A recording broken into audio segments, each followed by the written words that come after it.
Good evening, friends. Thanks for taking time out from your busy schedule to attend this webinar, the first of its series that we are starting from Great Indian SME platform. A warm welcome to each one of you. Some of you may be aware SME Yatra has completed in the last 3 years over 75 cities in Tier 2 and Tier 3 cities in India. We started in 2017. Myself and my good friend Rajan Kumar from Delhi, who runs C2C marketing, it's a joint effort from us. We started this, and if he's attending today, I'll introduce you to him. Through our signature event, the Great Indian SME Yatra, we have reached more than 1 lakh SME owners or CEOs, respective CEOs, every year in more than 50 cities around the country. And a business value of, we could say that, more than $1 million of business value that we have created through these events and connects. Our emphasis has always been to share knowledge, connect SMEs with the opportunities, and skill them up with the greater knowledge and help them, enable them to tide over any challenges and many things like that. So as part of this, we bring together industry experts and academicians while holding conferences and meeting and business meetups, one-on-one meetings, etc. Over the years, we have brought to you distinguished speakers on our platform, to you on many topics, and most relevant to you now. Now we will be doing the same with these online webinars, given the current scenario. Today we have very seasoned speakers, two eminent speakers, Mr. Pugal and Mr. Rajiv Mohan Saxena. Please welcome them. I would like to welcome them on this platform for sharing their knowledge and experience. They have been business turnaround specialists, I would say. So they will be speaking on speaking in the order of 4 topics that we want to dwell on today, as finance, strategy, technology, and marketing. Mr. Pugal, just to give you a brief background, he's been working as a senior consultant with Tally Solutions and has more than 36 years of experience in accounts, audit, taxation, and was an associate vice president at Tally Solutions for the last 16 years. Pugal will be speaking on 2 most relevant topics in the current scenario, the current COVID situation. The first will be on managing your finances during the COVID crisis. And the second will be on technology to accelerate your business, how technology can aid you, during this period. And another seasoned speaker is Mr. Rajiv Mohan Saxena, who is a distinguished alumni of 1975 batch of Institute of Management, Banaras Hindu University, and has more than 40 years of corporate experience, traveled the world, has traveled to nook and corner of the country, and is a globetrotter as well. And he has several hobbies that you will find it interesting as he walks you through his topics. Mr. Rajiv is a senior business advisor and consultant, a turnaround specialist, and a startup mentor. He is also a frequent speaker on strategy, marketing, communication, and entrepreneurship in various universities in India and abroad. He will be speaking on strategies for business growth in post-COVID and on providing the marketing umbrella for a post-COVID-19 period. Today, our speakers will be giving you a sneak peek into the deep dive sessions through this introductory webinar. The speakers will be sharing on the upcoming sessions, the real life business problems which they solved and put those businesses on top tier almost from the scratch. Therefore, it is a must that you attend these sessions, which we are bringing to you. That's our commitment to the SME community, that we bring forth such webinar series in the future too. Now I would like to welcome Mr. Pugal to start his session. Thank you, Mr. Vasaki. That was very nice introduction. Thank you very much. Good afternoon, everybody. I hope all of you are safe and taking care of yourself and your family. So, like Mr. Vasaki had mentioned, see, this is very important, subject that we want to touch upon, basically during this COVID crisis.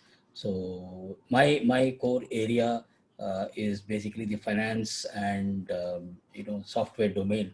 So basically, I would want to cover two topics, which is very important today is the finances, like, money. Money is very, very important, very, very critical. So I have a small presentation. Let me just share that presentation.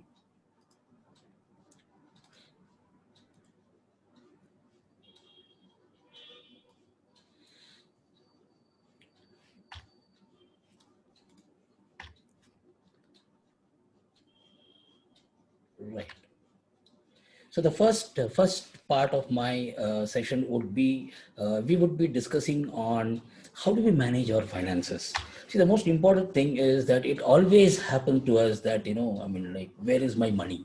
So what are the ways that you can, bring efficiency in your organization with your existing infrastructure, with your existing systems? What are the things that is important for you to be on top of it is what, we will be, briefly touching upon each areas of critical nature for you.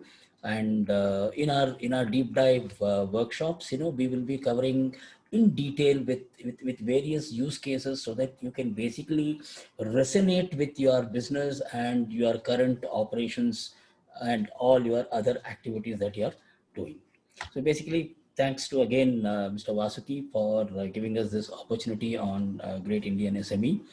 So let's just start. So I mean, all of us are aware, the crisis of the century has really jolted us all, and is giving a rude awakening call. We are aware of this. So few businesses that have been, if you notice, few businesses that have been, able to manage and survive during this pandemic, or those who have quickly adopted technology, or who have already been, adopting technology to some degree, and digitizing their businesses to some extent. These are the people, actually they are reaping the benefit. And especially if you see MSMEs, being the backbone of our economy, we are just settling down, after two major crises. I mean, all of us know that, basically the impact is, I mean, like, this is actually the third major crisis that we have. The first two major crises, probably, I would like, we would have, I'm sure that we would have never, not forgotten. So the first, kind of an epidemic that we had was on 8th of November 2016, which is the demonetization. I mean, like, it was a great struggle that we had, and then, slowly, we were coming back to our normal business cycle and business operations and all those things. And then we had our second, crisis, which was the introduction of GST. It's a good thing for our country, but it's a good thing for our country. But then, basically what happened, we had a lot of, teething problem in the implementation. And even now, unfortunately, we are having issues, and many of SMEs are really struggling. And we were again, we took this into a good positive stride, and then we were getting settling down. And unfortunately, this major, pandemic has hit the entire world, right? So I mean, like, if you see, SMEs are a major, I mean, like, they're very vulnerable. If you can see, it is left all the sections in a real tantrum. But then, I mean, like, SMEs are vulnerable to economic crisis. Your societies have been transforming during this pandemic. And if you see, we have been testing in variety of ways every day, while adopting ourselves to the new working and routine. Constantly we are evolving and innovating. Okay.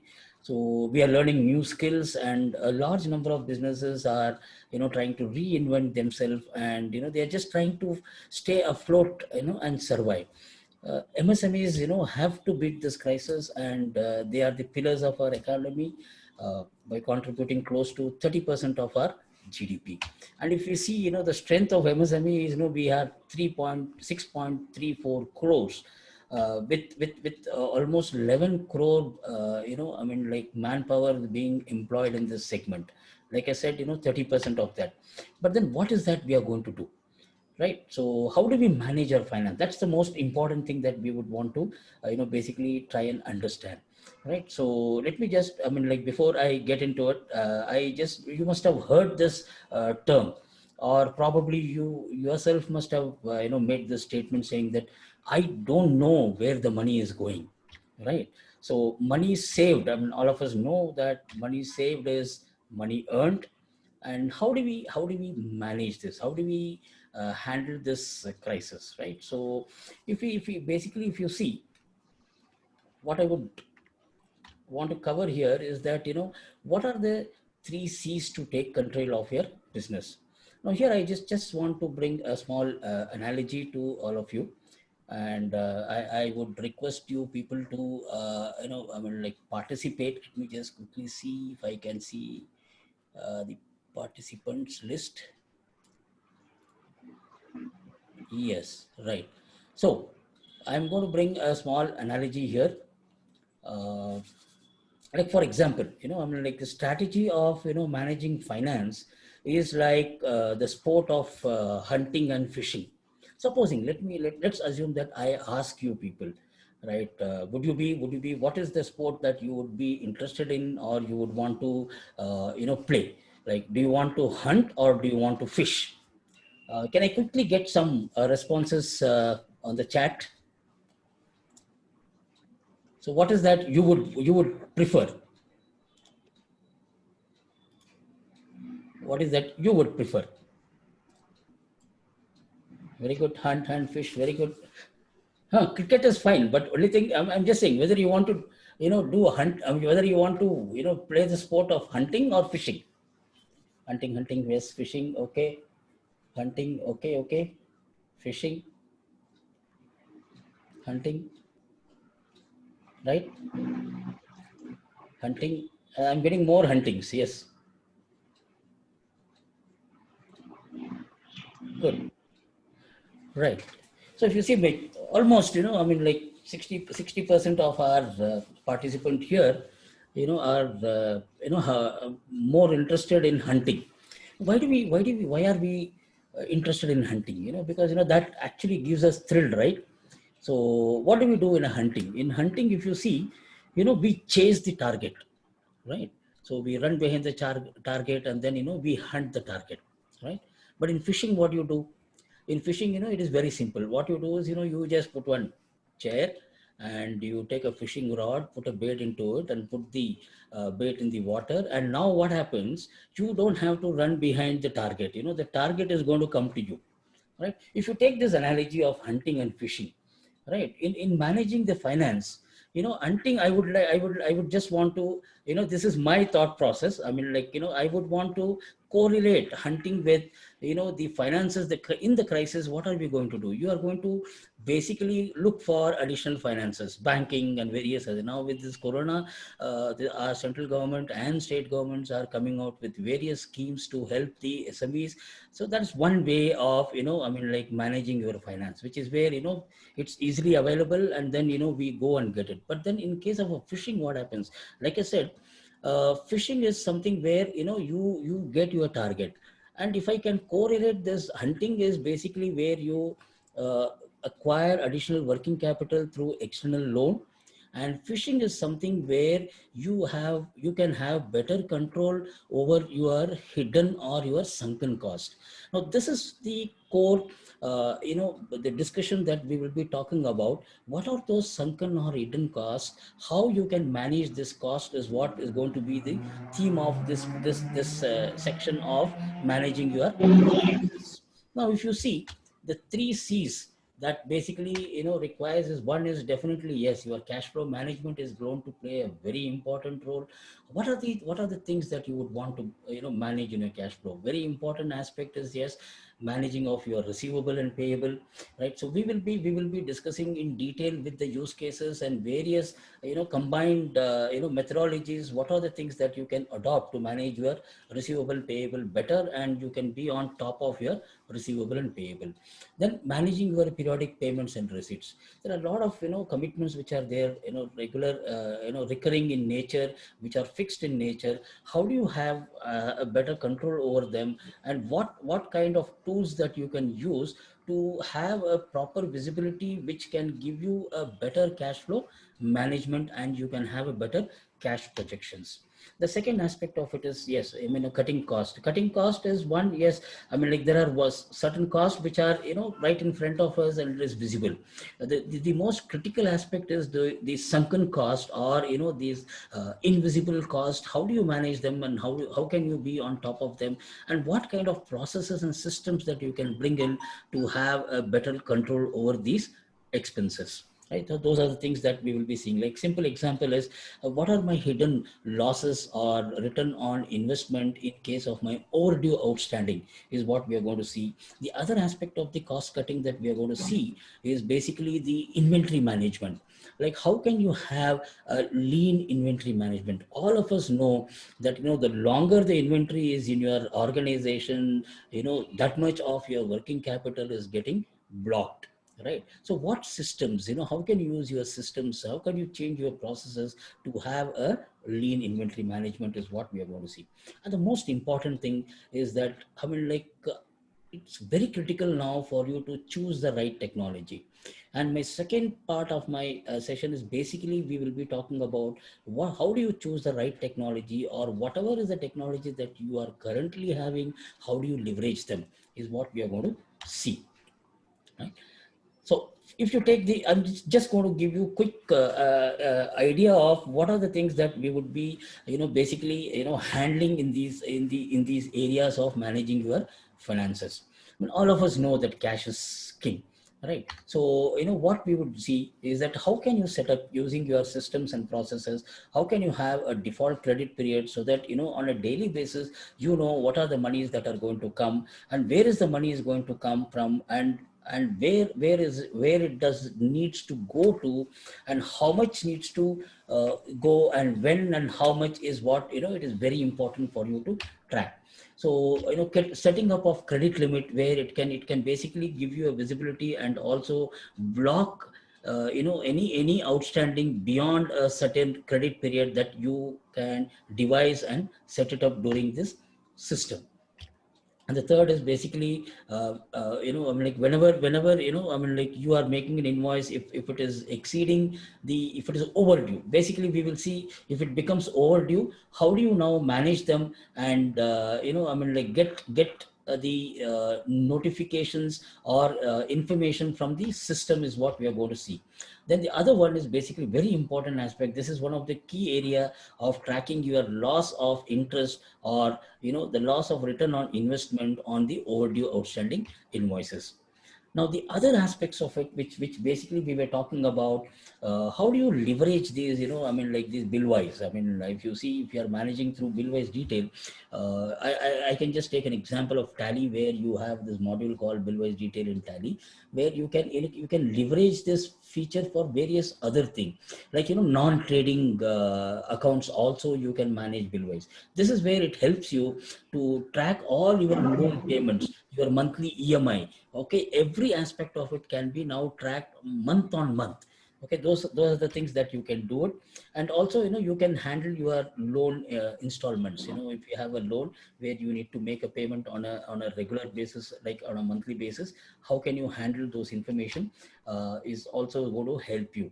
And also the multiple salary advances, in case now it is a very, very tough time, but generally I'm saying in case of advances, you can handle them using these features. You will be better have visibility on these aspects, which gives you a better control over your cash flow overall.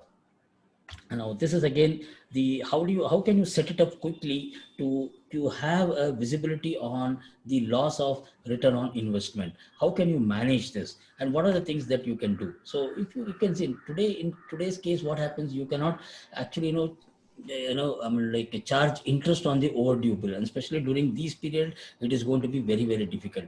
But then, you can leverage these aspects to actually do a what if analysis, or a what if situation. What if this bill is it's overdue by 10 days, 15 days? How much of interest we are losing? And I'm sure all of us, I mean, like for our working capital, we borrow loan. And the most important thing that we have to remember is that, all those credit sale that you are doing, the credit that you are giving to the customer, is basically you are giving interest free working capital to your customers or your debtors. right? So it is very important, every day delay in the outstanding is going to cost interest, and it's going to be a double whammy. So you give interest free loan to your customer, but you bear the interest to your loan that you have borrowed from the banks. So how can we manage this is what we will have a deep dive into our session. Now, by managing all those things, managing your receivable, managing your payable, and taking care of your recurring expenses, and analyzing your uh, return on investment, loss on return on investment by way of loss of interest, you can quickly have a cash projection. You can bring a cash projection, and then you can see, and also you can bring those provisional entries which are recurring in nature, and then have a proper cash flow management. Basically, you can get this by click of a button. And now coming to the optimization of inventory, right? So like I said, the hidden cost, like many of us are missing out on this sunken cost.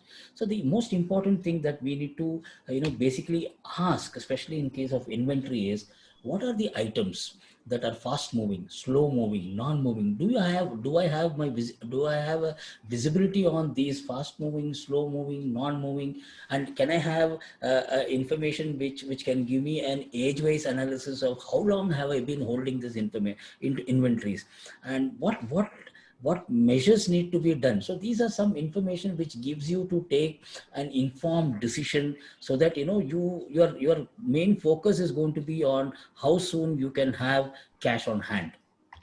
And the other aspect is very important thing is that what is the profit margin that you're getting?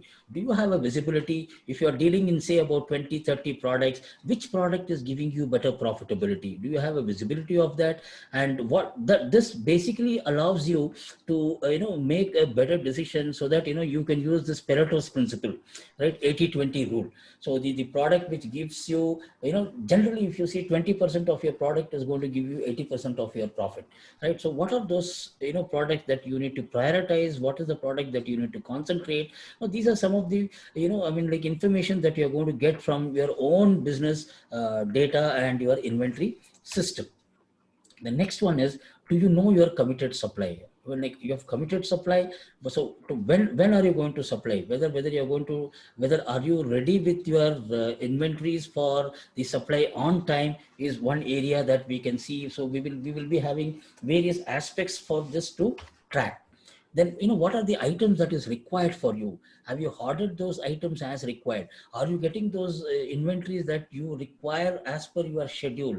Now, these are some of the things which requires you to be on top of it, which helps you to have a better thing. So what is the reorder? Now you can also very quickly set up, you can also see what is the item, how much of an item should you order is very important, right? So by you can set up a reorder level, you can set up a minimum order level. Using these systems, you will exactly know how much of material you need to order now. So these information, these are all is going to be a complete suite of activities which is going to finally give you a result. What is the result that you are expecting? What is that you want to achieve, right? So by doing managing all those things, very important aspect that you're going to achieve is basically you are going to have a just in time stock, or you're going to have lean inventory management you're going to have.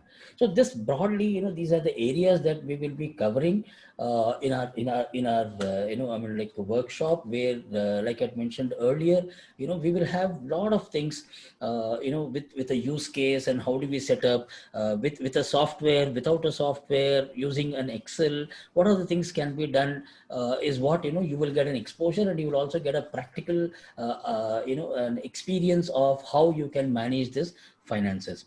And it is very very important now that you have to create a very important budgeting system in your organization, which I would definitely recommend, is that 70 20 and 10.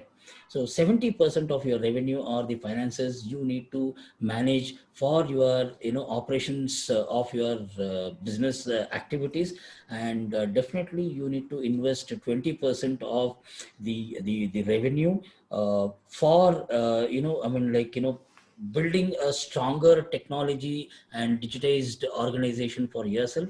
And the 10% is very important, that you invest on your workforce, invest on your people, so that they are abreast with the technology and they can have better competency and give you a better output. Right now, for me to just to summarize, right, I mean, this is what is going to happen, and we have been seeing this. So we will be seeing new changes of the century. So it is very important for us to embrace technology, so that we can manage our finances much better. Very important thing is educate ourselves, execute what we have learned, apply to your business, and expand and grow.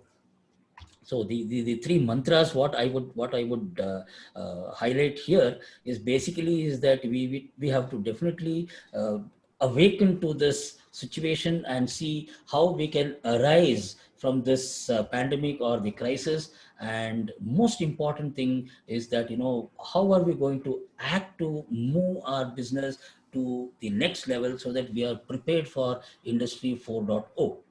Right, so this basically completes my session on managing your finances. Now I would hand over to Mr. Rajiv, where he will be talking about the strategies during this COVID crisis, and then I'll come back again and have a brief on what kind of technology that you should be looking for, and what are the other technology aspects that we will be covering in our workshop. Thank you very much, and I'll be back. Mr. Raju, you can please take over. Thank you, Pugal. Thank you very much. That was enlightening. Just now, to all participants, just now you guys had a great insight on finance from Pugal. Now, let me just say, generally you would look for 100, 200 participants, but they are being addressed by some marquee speakers like MD of Unilever or Infosys. But are they really wiser? Have they seen the so-called small businesses from grassroots? Have they taken hard knocks we have taken? The difference is almost as much as let's say, between Modi and Sonia Gandhi. Modi understands India from the grassroots, while Sonia Gandhi probably has no clue what happens all over. By the way, I consider entrepreneurs or businesses from, say, 5 to 100 crore turnovers as a much more intelligent and enterprising people than those who have millions of dollars and thousands of employees to manage. So I really wonder if lectures from those people are as pertinent to our enterprising small businesses, so-called small businesses, because eventually those are the businesses which go up. So today's small businesses are tomorrow's multinational corporations. We see ourselves in each other, and we can build a strong, profitable business together. So let's get down to the business of talking what we are going to talk today. That is about growth strategies, which you would find very useful in this COVID-19 period. These are those strategies which you can deploy for growth of your business. Though it is my interpretation, and I have a strong belief that they can easily be used to make your business strong and profitable for all time to come. So I would now share my screen with you guys and say that let's internalize first. Let's think, what is the scenario right now? What is happening? So let me share my screen with you guys.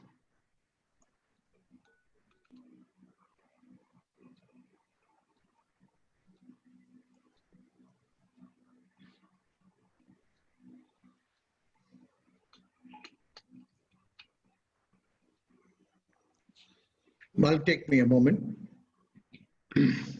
The corona situation has been pretty dismal for the businesses, not only in India, but all over the world. And It is everywhere. It is everywhere. I hope you are able to see my screen. All right. So it's in India, it has gone into lockdowns for months, but let us see how it is.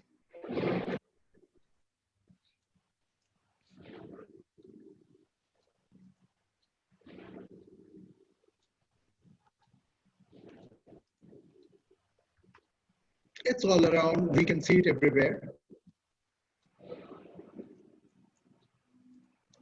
It's everywhere in the world. It has affected business all around the world. The GDP of most of the developing nations has contracted between 10 to 25% for major economies. Now, if this is a crisis, then we should never waste a good crisis. We should be joyful warriors. Let me call ourselves who are really struggling with our businesses as our joyful warriors. We must fight to win. You have already burned your boats. You can't go back from business to doing something else, taking up a job or something else. So there's no going back. You guys have to fight it out, and you have to fight out happily as joyful warriors. Now, for doing that, what we need to do, let's get first this COVID out of our head. How do we do that? Get COVID clear out of your head. Just throw it out. Don't think anything has happened. You have to analyze the situation, but you have to throw it out and look at things in a very different manner. You guys already have your basic requirement, which is your passion, your planning for business, and perseverance. This all you have. Now it is important to step back and see how the world has changed. You have to see the new patterns and take advantage of where the world is going. You have to keep looking at where the world has moved and take advantage of those situations. And finally, in a crisis, act fast, but think long term.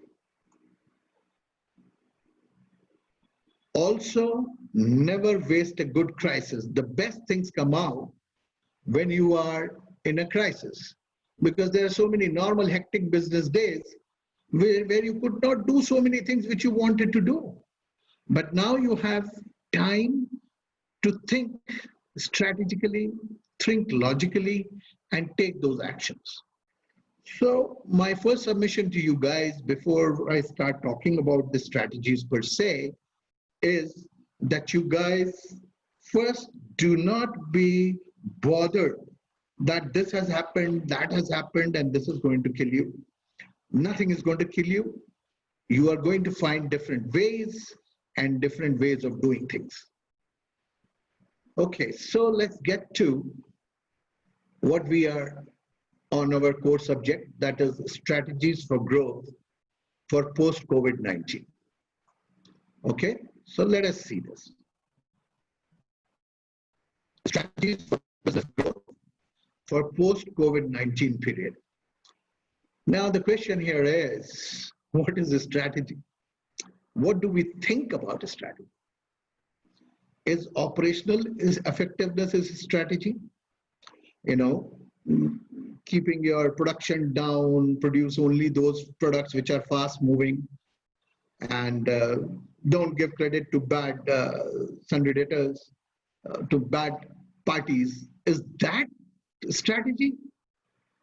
Well, no, it is a necessary thing, but that's not sufficient. It means performing activities faster or with fewer inputs and less defects in your product than your rivals, maintain the quality. All these are operational effectiveness. These are not strategies. The strategic positioning gives you a competitive advantage. So when we talk of a strategy, we must be clear. What is a strategy? Let's say number one A strategy is creation of a unique and valuable position. Number one. Number two, a strategy requires you to make trade-off, that is between value and pricing. Do I give more product value and give lower pricing? I give more pricing and more product value. All those things needs to be strategized and thought about, and how are you seeing things. Like, for example, you could see a company like Vistara, Tata Airlines of the Tatas, they have positioned themselves strategically at a different space than the Indigo, who keep cutting costs here and there. A strategy also means creating a fit. By fit, I mean something which suits your own company's activities. It is something like, to give you an example, LIC used to have thousands of agents, but then ICICI Prudential came, and Prudential started online. Policy Bazaar started selling policies online. So what is the correct fit for your company for which you are trying to address things, and that strategy will play a big role. So there are certain companies who have decided they will sell cheaper tickets in airlines, and there are certain people who are selling better value, better facilities at a higher price. Those three are the basic things for a strategy when you think about putting strategy in place. Frankly, you should question yourselves, which of your product is distinctive, how different it is from others, which of your product is most profitable, that needs to be seen, which of our products satisfies the most the customers, and which customers or purchase occasions or which customers or your suppliers are most profitable, with whom you can deal better in case of suppliers. So these are the critical strategies. I will now introduce five. I'll just introduce to you, I'll touch point of five most critical strategies for having a successful business, and explain exact methods of how to implement them whenever we have a longer session, which will follow very shortly.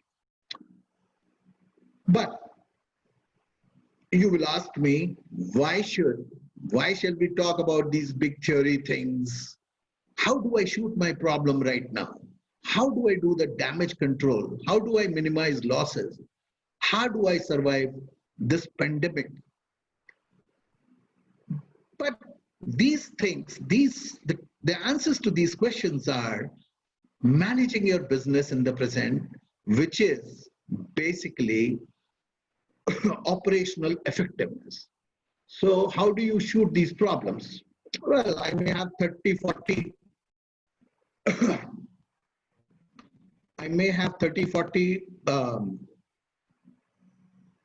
power shots for you guys, by which you can, shoot your operational effectiveness and how you were going to do things in the near future. Let's say the most important thing,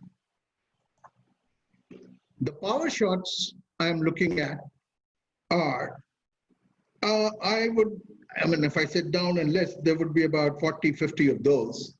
But basically, just to give you an example, because of the pending, you will have some unsold stocks. So might as well get rid of them as quickly as you can. Then you can categorize your products in A, B, and C category. A are your 25% of your product mix, which give you 60 to 70% of resolution. Suppose you are making 100 products. Out of 100, there will only be 25% products which sell the most and which give you the highest revenue. So do that. This is a power shot. Forget about your B and C category. There may be 40 products which contribute only 10%. There may be only 30 products which contribute only 5%. So don't produce them. To do wastage control is make effective use of your raw material. Dispose of your non-moving raw material quickly. Negotiate well with your creditors and get a credit on low prices if you can. because they are also wanting to sell. Buying at low rates and getting a longer period of credit, that helps. Okay. Now, what happens to marketing in this time? That's the only activity which gives you cash flow. So right now, sell only fast-moving products, focus on productive cities. Don't go and sell everywhere else. Look at your transportation, how it is happening. Look at your expenses. I mean, you would see 25% of your account heads mean your 75% of expenses. So if you can see those 25% of account heads, it would help you. So maintain your working capital. Do not ever. Most of the SMEs are generally family run or within the community. So many people keep taking money out of business. Never ever mix your personal expenses with your firm's expenses, with your company's expenses. All right. And you should treat yourself as an employee. Just draw a fixed amount every month. Tell your family this is the money we have during COVID-19. It is a smaller money and be happy with it. Now, these are the kind of power shots that, they are 40, maybe 50. So we could discuss that in detail when we have a master class and we can talk about it more. All right. Okay. So now we go ahead. We talk about strategies which we could discuss over a period of time. Those strategies are very essential for you to outline where exactly you are going and what you want to do. So the first strategy I'm introducing to you is called the 3-box strategy. There's a guy called V. Govindarajan from University of Minnesota who propounded this about 4 years back, not because of COVID-19. And even in general terms, you should apply this. What is that strategy? The 3-box strategy, this is the first strategy I'm talking about. I'll talk about 5. The first one is 3-box strategy. I'll just introduce you to this. I'll just touch on them. To each strategy to discuss in detail and implement would take hours. All right. So the 3-box strategy needs to be formulated for overall health and growth of your business. So if you're looking at your business in totality, not because of a short-term problem which you have right now, then this is the strategy you must follow. What is the first box? It says manage the present. We have talked about it, the power shots, that these are the things you must do so that you keep your wheels moving. You don't go around fooling with your existing business. Whatever little profit you can make, you will have to forego something, you will have to do something, but you have to manage your present very effectively. The second box says selectively abandon the past. What do I mean by that? By saying that you abandon the past means things have changed. Apart from COVID-19, new technologies have come, new things have come. The future is showing something else, but you are so busy in your day-to-day business that you're not able to see what is going on. You don't think ahead, 5 years ahead. So that puts you in a problem, right? So you should think about things which worked 5 years before, or things which worked for your father or for your uncle are not going to work anymore. So you must selectively abandon that. You should abandon everything, but some things which you decide are worth throwing out, you must throw them out. Okay? The third box is, sorry, what happened?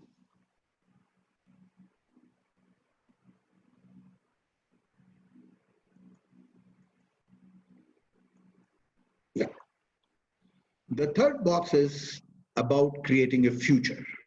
So the actions you take today during COVID-19 or under normal circumstances, the focus must be on, apart from your day-to-day business, at least 2 hours a day, you must spend time and energy on doing those things which will create your future. Because running on a day-to-day basis is not going to take you anywhere, and after some time you're going to get outdated. Okay, so this 3-box strategy is followed by very large corporations, very small companies, one-man run companies. but they are very, very important in giving you a clarity of thought. You will see box 1 is about improving your current business. Whatever you are doing right now, either holding it well or improving it. But boxes 2 and 3 are about innovation. You have to think new things, innovate, breakout performance and growth. These 2 areas have to be done simultaneously along with box 1. So sitting for maybe an hour-long discussion, we can talk about this in detail, what exactly you need to do, where you want to do what. But this is where this 3 boxes strategy is a very, very critical thing for every business. Now, next one I'm going to talk about is to come to these conclusions. What should be your future? What things you should throw away? There, you must understand what are the important forces which affect your business. So there is a gentleman called Porter who has devised about 10 years back or 15 years back a competitive forces strategy. So that is called the 5 forces of model of competitive strategy. Now, what are these? What are these forces? Let me move ahead. Your competition is with your buyers, your customers. You will say why? Because all customers want to pay less and buy more and get more from you, right? So there is an element of competition. And there are people who want to pay more and get higher value. And they have rivals. So if you are not, if you are charging more, they will go to your rivals. The second is suppliers. Now, these guys are opposite. They want to be paid more and they want to supply you less. So they want to be paid more and deliver you less value for money. Always you are in fight with them when they are increasing prices. Then you are looking at substitutes. The third source of competition, this substitutes, comes from substitutes that cater to the same needs as you do. Let me give you an example. Airlines industry, for example.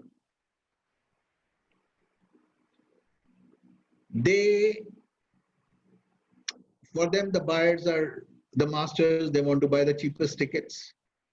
The suppliers like the fuel companies or aviation fuel, the Gulf countries are always increasing prices of fuel. In case of substitutes, airline industry has a rival or a substitute in trains, in roads, road transportation, cars and buses. So there was a time in India when people used to travel in first class AC. Now, eventually what happened, first class AC fares higher than the airline fares. So nobody travels first class AC. Even the 2-tier AC is not being occupied. Those are called the substitutes. So there is a competition coming from the substitute industry. You have understood buyers and suppliers and the substitutes. Then the third one is new entrants. Who are these new entrants? There's a company called Southwest Airlines in US. They came out with a thing that they will fly only one type of aircraft, only Boeing or only Airbus. So they were able to cut costs. And they entered the market and reduced the prices, giving more value. And that was a bigger problem. And then you have existing rivals. That competition reduces the profitability all the time. Once you understand these forces, the purpose of my telling you this is, once you understand them, you can make better predictions. You can create competitive strategies, what to do, what not to do. And you can decide how to increase your profits. So it is important that every businessman understands these forces are working on him, whether he likes it or not. So he must recognize and analyze these.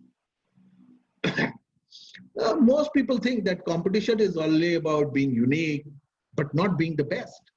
So most of the time, competition is about being the best. Otherwise, if you are just being unique, it won't work. Okay. Now let me, sorry, where did that go? The other analysis I want to talk about, in fact, I wanted to talk about something else, but I don't think I have that kind of time. But let me give you this.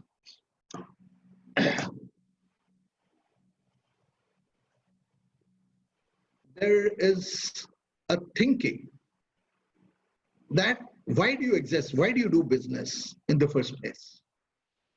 In other words, why are we all here? Why are we discussing this? I think many people assume that companies exist only to make money. While this is an important result of a company's existence, but if you go deeper, you will see that there are several reasons. Why are you doing it? Generally, one or more people get together to exist as an institution or exist as a company so that they can accomplish something collectively that they could not do it alone. So that is why they make a company to accomplish those things. So you can look around in general business world and see people who are interested in money and nothing else. But the underlying drive for every businessman comes from a desire to do something else, something to make a product, to give a service, or to do something which is generally of more value. That is the satisfaction you get. Money you definitely get, or you would like to get. But a greater satisfaction comes when you say, I have made an electric car, or I have made drones which can supply for Amazon or home delivery, right? So businesses don't exist for this, and you have to strategize and think as to how are you going to do that. Okay, now the third one is, let's say I've talked about the 3 boxes strategy and the Porter's 5 competitive forces. Now, a very basic analysis is called SWOT analysis. What are your strengths, characteristics? Strong characteristics you have are being called as, or projects that give you an advantage over others are your strengths. Probably you have read it by now while I was speaking. And so are the weaknesses, and you have to identify what opportunities are there. This is very important. I did it for a service company, a SaaS company, who wanted to, sitting in Bangalore, they wanted to enter the US market. So if you can see this, this is how their opportunities, strengths, and weaknesses come through. Okay? Oh, it's almost 1 hour. Okay, great. Okay, so I'll run you through most others. Then there is the PESTEL forces. That is the first letter of political, economic, social, technological, environmental, and legal frameworks. Okay, this is very, very important, especially in countries like India and Indonesia and Pakistan, where government policies keep changing very frequently. Okay, now I'm going to talk about 2 strategies which will open your mind for future. It'll take me just another 5 minutes, but I would expect that I would be able to hold your attention. All right? So, oh, where did that go? This is a very important strategy which many companies have employed and have become great successes. Let's say the bottom of pyramid theory says that though the buying power may not be there at the poorer sections of the society, but they have enough power for appropriate products and services which they require. So, bottom of pyramid, let me give you this definition. The tier 1, worldwide, tier 1, those people who have more than $20,000 value per year are and control 85% of the world's wealth are 20% of the population. Between 1,500 to 20,000 are 1.5 billion people. And below $1,500, there are 4 billion people. So if you turn it upside down, then you will see you have a market of 4 billion people. People did not understand this about 10 years back. There's a gentleman from Coimbatore. He was in the University of Michigan called C.K. Prahlad, Coimbatore K. Prahlad. He wrote a book and propounded this strategy that the bottom pyramid must be seen by multinationals and big markets. So a great example is that black colored chick shampoo, if you would have seen it. It comes for 2 rupees, used to come for 2 rupees, introduced about 10 years back. And he started giving shampoo in sachets. So big companies like Procter & Gamble and Unilever had to come back into sachet, all those Head and Shoulders and others. And because of the bottom of the pyramid, Chick today is, I think, 1,000 crore company or something like that. All right. So this is one area when you are creating your future, you can look at. You may have a product which would be like this. Then you have the fifth strategy I'm proposing to you is called the blue ocean strategy. See, what happens is these days there is so much of competition in the market, everybody is fighting. So the markets have become bloodied. Bloodied in the sense everybody is cutting prices, giving promotion, doing this, doing that. It gets you nowhere eventually. So eventually you have to follow a business model which is profitable at the end of it all. So you should look at creating an uncontested market space and make the competition irrelevant. So if you can think of ways and means of doing things or producing a product or service by which you can go into a very different tangent altogether, like for example, let me give an example of Vico Vajradanti. 20 years back, Vico Vajradanti came with a herbal toothpaste and it killed Colgate and Pepsodent.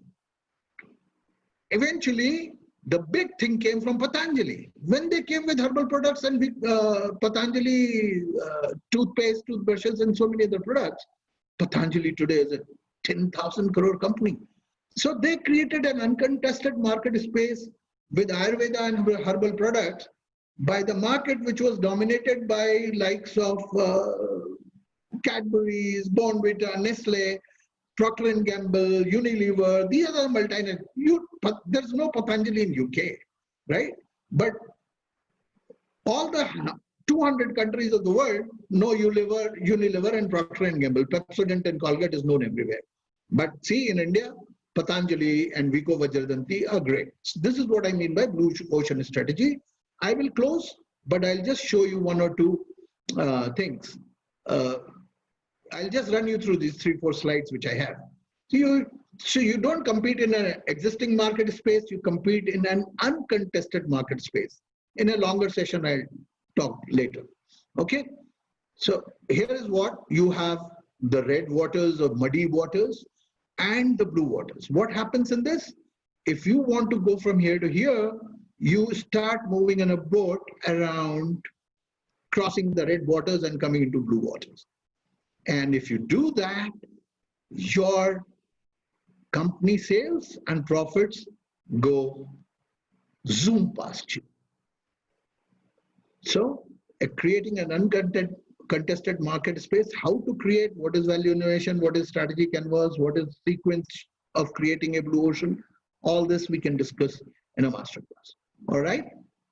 Thank you so much. I have taken so much time, and with this I would close. I have already exceeded my time quite a lot. Could I request Pugal now to address you and talk to you about technology in businesses? All right. Thank you very much, everyone. Pugal, over to you. Thank you, Mr. Rajiv. That was really, really good. I mean, like, we didn't even know that you took 30 minutes. In fact, that's really good. Thank you very much. I will stop sharing my screen. Yeah. So let me just quickly, I think we will not take much of your time, right? So in any case, we will see you all in a detailed session where we will have a lot of Q&A, a lot of use cases. We will do that in a very detailed way. We will do it.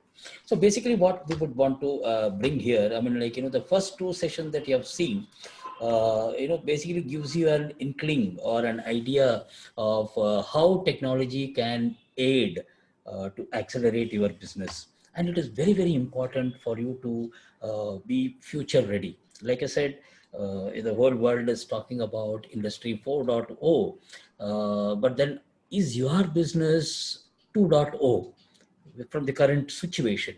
So, I mean, technology is going to play a very, very important role, and we have seen this, over a period of time.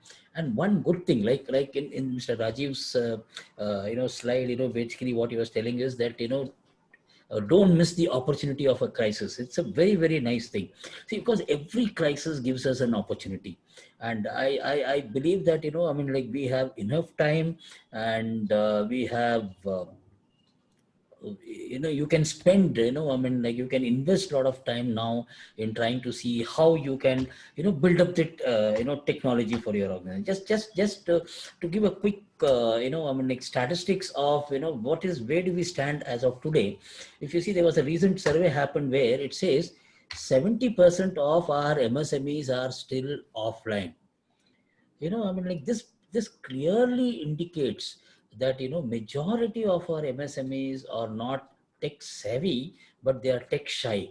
It's very important. And this corona crisis has changed and will bring major changes in the way we conduct our businesses. So like I mentioned earlier, every crisis is an opportunity, and we have to see that how you can leverage this crisis. And if you see, I mean, like, what is the future like? I mean, like MSME adoption of technology, if you see, technology is not just to survive, but, to thrive and then, take your business to the next level.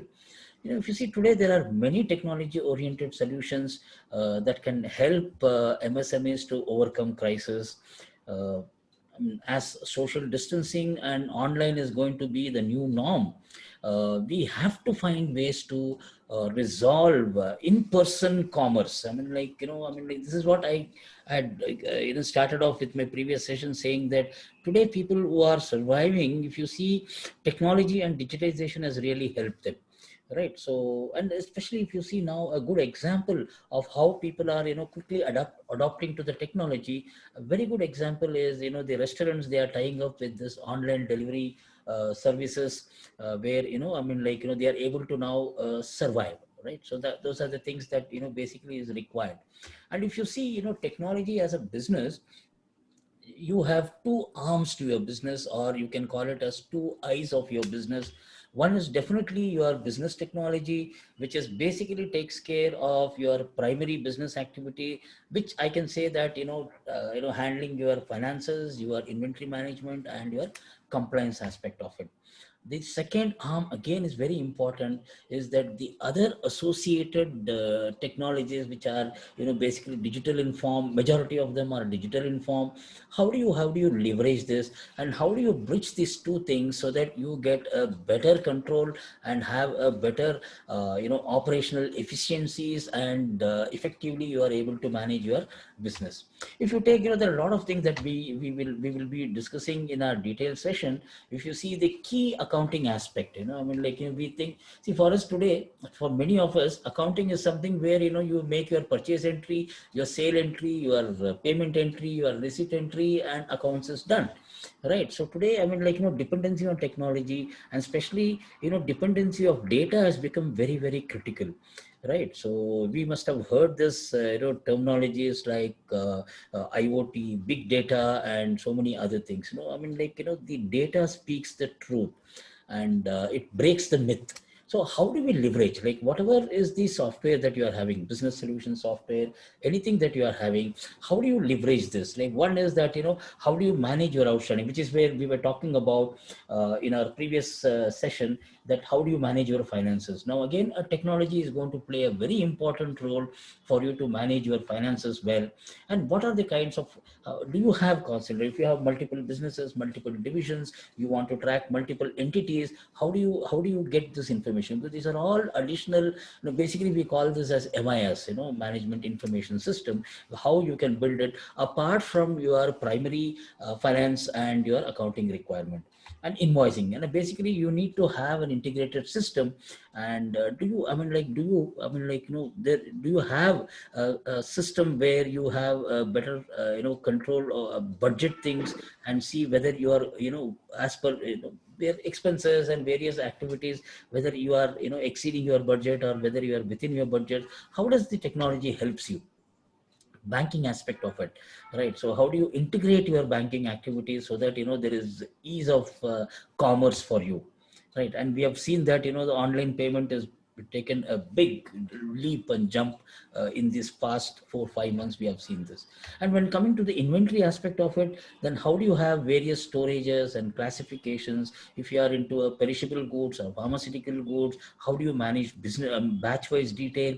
And do you have a visibility of the items that are going to get expired? What kind of decisions can be taken is other aspect of it. And for you to manage your lean inventory system is where you have this order processing. You can manage your sales order and purchase order, so that, you will know exactly how much of material needs to be ordered and what is the requirement that is needed as per, these parameters that you have set. Then, the purchase management, you need to sometimes, especially in case of manufacturing, you need to track your additional cost of purchase. How are you going to track additional cost of purchase? How do you get a cost estimation? How do you get your bill of material created and for your manufacturing activities? These are the things which are critical for you. And in case of a sales management, basically when you are when you have different, in a network of your, business, where, basically you have, let's say you have 2 3 entities where you supply material, and you want to manage price list for different kind of entities. How do you manage your price list, and how can you handle those aspects of it? Right now, coming to the compliance part of it, now all of us know that GST has really changed the way that we have been conducting business, and we have gone through those pains of managing GST compliance. It is very very important. I'm sure many of you who might be, struggling in reconciling your GSTR1 return with your GSTR3B, and now you have your annual return. Now 18 19 annual return, 30th of September is going to be the last date. There is no extension. So how are you going to manage? Even, you need to give the data. Even your chartered accountant or your tax consultant, it is going to be very difficult. So how are you going to manage these compliances using the technology is what, we can see. And some of you, if you are covered under TDS, how easily you can have one system integrated, so that, you can manage your GST and TDS compliance is what we will see. All these areas we will take a different use case for different kind of industries, so that, it basically resonates with your requirement, and you get a value add to, to the session that you're going to attend. Then TCS is basically tax collected at source. And of course, yes, VAT is also still available. And how do you manage VAT, especially in case of, if you see, in case of a bar and restaurant, right? So all the alcohol items are still covered under VAT. Restaurant is covered under GST. So how do you manage using the technology is one thing that we will also see. Right. The other very important, the second arm is basically, apart from your business solution and your business ERP and various your business technology that you're using, it is very important that you are now going to leverage the various other technology that are there in the market. And how can you get those one is the awareness. Like, the first slide says 70% of our MSMEs are still offline, right? And very interesting, the reply that was given when it was collated. One is, they said, we are not aware of the technology. Number two, they said, is that, we don't have enough manpower. That's why, basically in my previous session, I said, it is very important now you do a budgeting of 70 20 10. It's very, very critical, because, this is like, planting the seed of your technology for your business, so that, over a period of time, you will have a very strong technology based business which can drive your business in a better way. right? So various other aspects that we are going to see in our detailed session. We will see what are the tools that you can use. Many of you are aware of the tools. We will also give you an exposure and understanding the benefit of each tool that you're going to have as a complementing tool or a technology for your organization, which is, communication, collaboration. What are the kind of tools that you can have? What we will also be doing is that we will, to make your life easier, because, I mean, like, I have spent nearly 15, 20 days to gather this information so that, I mean, like, it is going to be helpful to you. So we will give you the link of each of the software or the app that is available to you. We will also give you a link of, the YouTube videos where you can quickly try and understand, because most of this technology, if you see, are do-it-yourself kind of a thing. The very affordable technologies that are there. So we will be covering what are the things, and in sales and marketing, right? Combined with the strategy, which I mean, like, Mr. Rajiv had mentioned, and also, I mean, like, in the next session, he's going to talk about the marketing aspects of it. So how do you leverage the technologies that are available, and we will give you a list of the best marketing and sales and marketing tools like CRM tool, your email, and various other things. Like I said, with the thing, we will give you a link where you can click and then you can evaluate, and most of them are free, and the basic version almost every person is giving you free.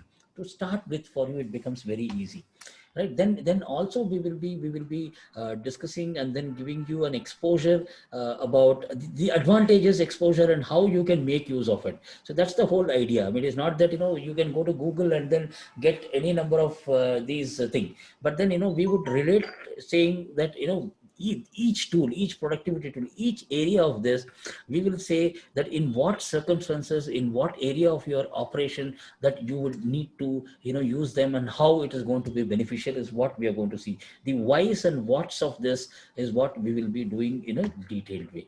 And of course, very important thing is, what are the competency building learning platforms that are available, which are free, which are affordable, and what kind of learning platform that you need to get exposed to. And these are the things that basically we will be covering in our the competency aspect of it.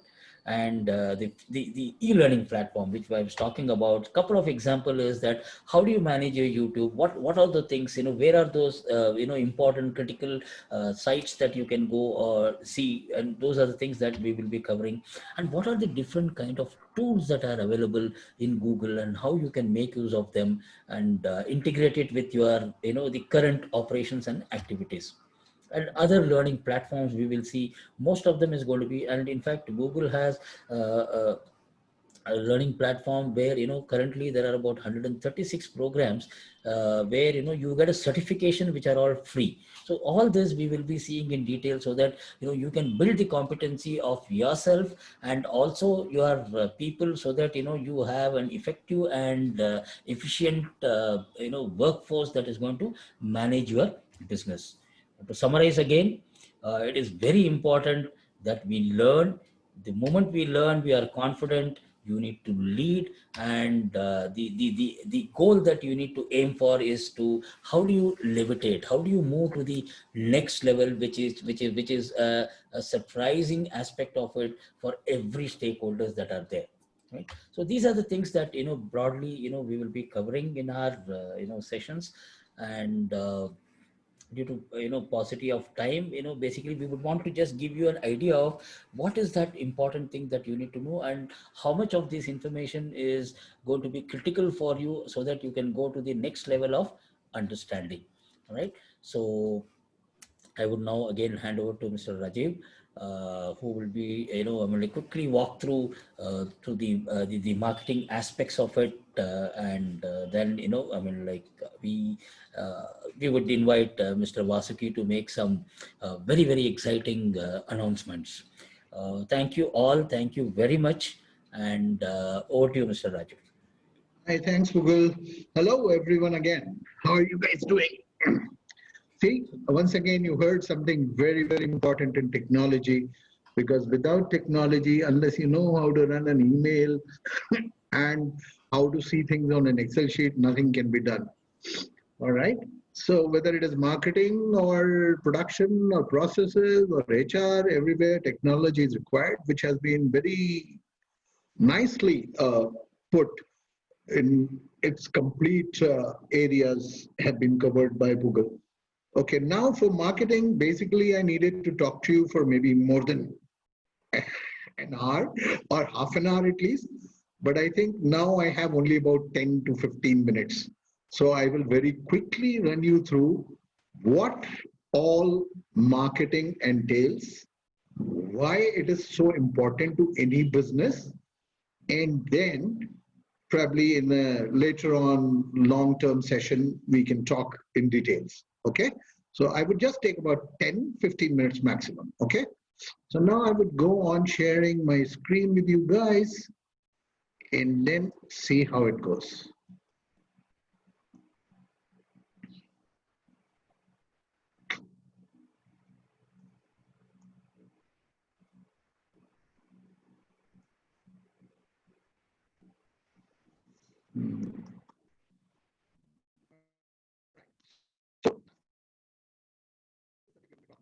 Marketing umbrella during or post COVID-19. Why do I call it an umbrella? Is there anything right now which is going to give you more peace or a better sleep in the night than having seen, oh, I sold goods worth 1 lakh today? All right. Anything, any activity in business you're doing right now, the most satisfying activity is that you are able to market and sell your products. So sales is very, very important today. But sales does not take place unless there is an overall marketing strategy or marketing policy of the business you are doing. So I hope you guys are with me in talking about this, that at this point in time, the only thing which is going to save anybody is having good sales or average sales to keep their business above water. All right. So let us talk about what marketing is and how it can be used by you. All right.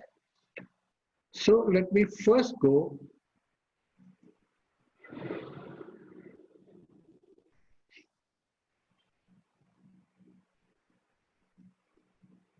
Let me first show you how Corona is affecting you guys or everything. I've already discussed that in my previous talk, but let us see this again.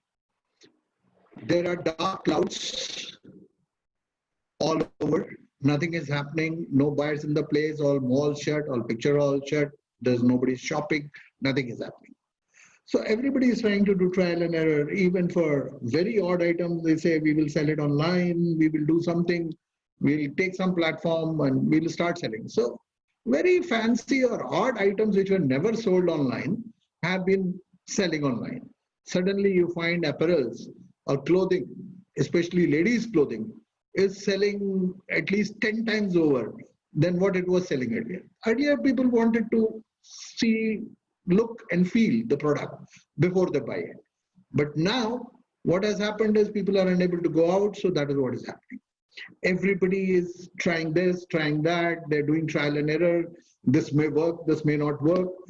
Let me reduce production, let me throw out employees, do something. But anything which is providing you any help at this point in time is your consistent marketing efforts over a period of long years, and the sales numbers satisfy you the most. So let's see how it works. So there are dark clouds. Everybody is trying to look for an umbrella which will save them. So the dark clouds of Corona are on you. And what happens when you bring about a marketing umbrella? The marketing umbrella brings in the golden clouds or the golden period of your businesses. The marketing umbrella saves you. How? What does it entail? What does marketing mean and what all areas it covers? Let's say the first one is we must understand what markets and marketing are. Number two, what marketing strategy like positioning, segmentation, and all that I'll discuss later, we should employ. What marketing planning you need to do, what marketing tools you can employ, and what are the different applications of marketing which need to be done. Now, let's say everybody understands marketing, though it is very difficult. Half the people cannot tell the difference between marketing and sales, but we'll get to that. So let's go on with the first thing. What everybody thinks. Everybody has heard of these 4 Ps. It's a big strategy or something in the marketing world. There is this guy called Kotler, whose book I read first time in 1971 when I was doing my MBA. I still have that book, 1971 edition. And Kotler has printed something like 20, 30 editions, millions of copies sold. He is the marketing guru of the world. But he propounded, not he, somebody else propounded the theory of 4 Ps, but it was popularized by Kotler. So the 4 Ps everyone knows, and they think this is all marketing is all about. There's nothing more to marketing.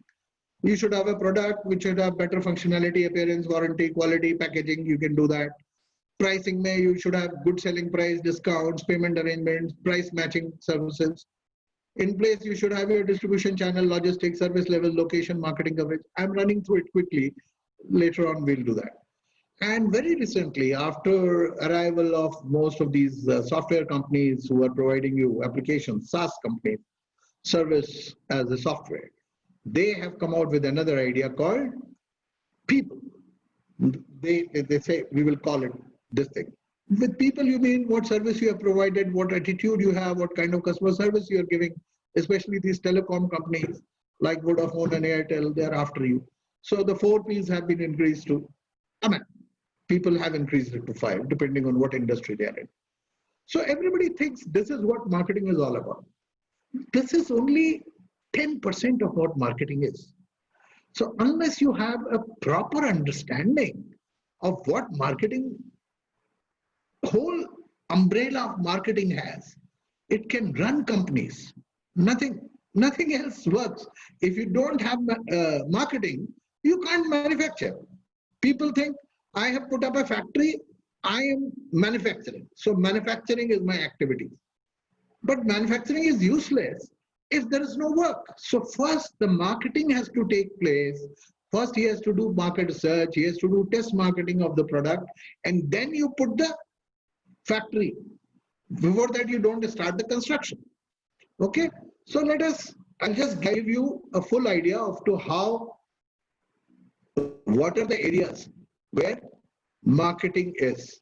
Markets and marketing strategy, this I showed you in the other one. What are marketing tools? What is marketing strategy? Segmentation, targeting, positioning, differentiation. How will you segment your market? Which customers you will target? How will you position your product? Will it be positioned at the top like Vistara, the topmost airline, or you will be Indigo? Differentiation, how will you differentiate from your rivals, right? And innovation. New things have to keep coming, new products have to keep coming. That is part of your marketing strategy. Then what we talked about just now, product, price, place, promotion, the 4 Ps, that has caught everyone's eyes and they think this is what it is. If I do these 4 things, I can sell everything. Then you have to do marketing planning. It takes a lot of planning effort. Situation analysis, what are your objectives, what are your strategies? There's a difference between strategy and tactics. Tactics are short term. Today to increase sales, you have put a tactic in place. But overall strategy, what kind of product you are making, to whom are you addressing, where are you going, that needs to be seen. Similarly, budgets and controls.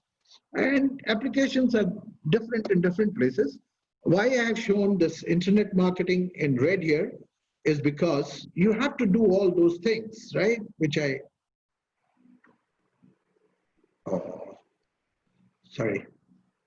So you have to do all these things. Unless all these things are done together, Just doing product price place promotion is not going to work. It never does. So this whole idea has to be understood just once, so that you are able to think what I should be doing in my businesses, right? That's the importance of marketing. I'll come to that a little later. All right, I'll go quickly. So I say when you do all this, and then you get to right now the low cost advertising or promotion or getting your customer is through internet marketing. That is why I've highlighted it. I will spend a little more time on internet marketing, a little more. Okay. So just one, markets and marketing, what are the things, these 5 things in each area, what I could talk and explain to you when we have a class of a longer duration or a session of a longer duration. Let's say, what are markets and marketing? We would talk about what is it, what is the customer power, what are the trends in marketing, what are the new ideas which are going around in marketing, and what are the marketing challenges. Let me give you example by just 2-3 questions in a Q&A session of maybe 100 questions. I'm just going to talk to you about 2 or 3. What is marketing? It's the science and art of exploring, creating, and delivering value to satisfy needs of a target market at a profit. There are hundreds of definitions.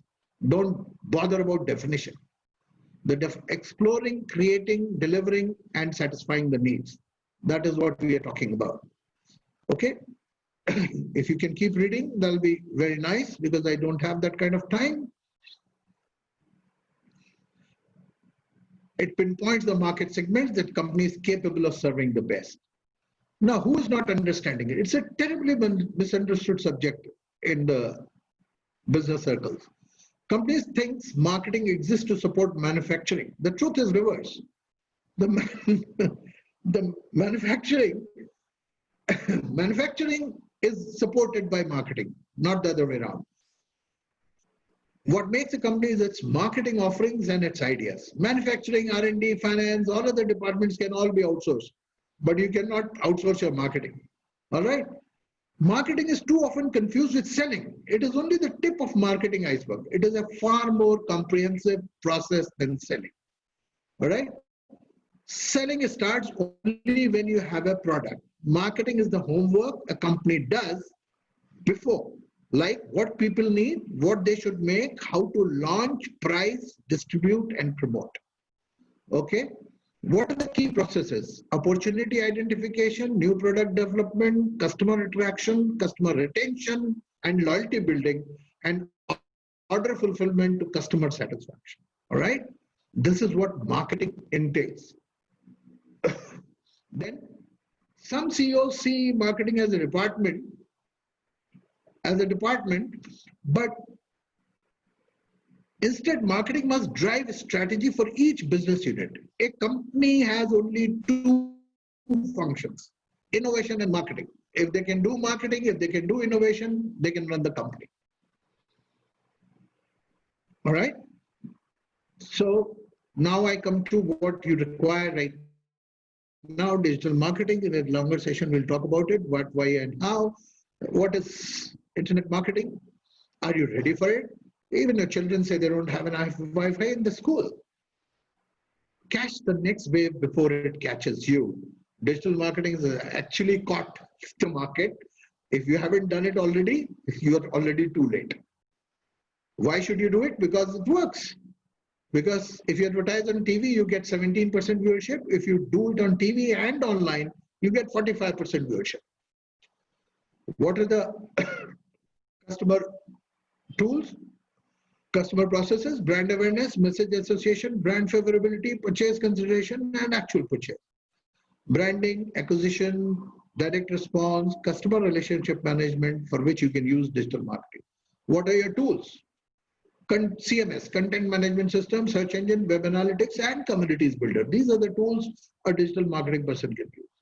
This is the marketing funnel, which I'll explain to you, where you do marketing, you do sales, and finally at the end of the funnel, you get the customer. But this has been changed on a flywheel. You can get growth with attract, engage, and delight process. and you can target strangers, prospects, customers, and promoters. All right. Thank you very much. We have taken more time than which was allotted to us.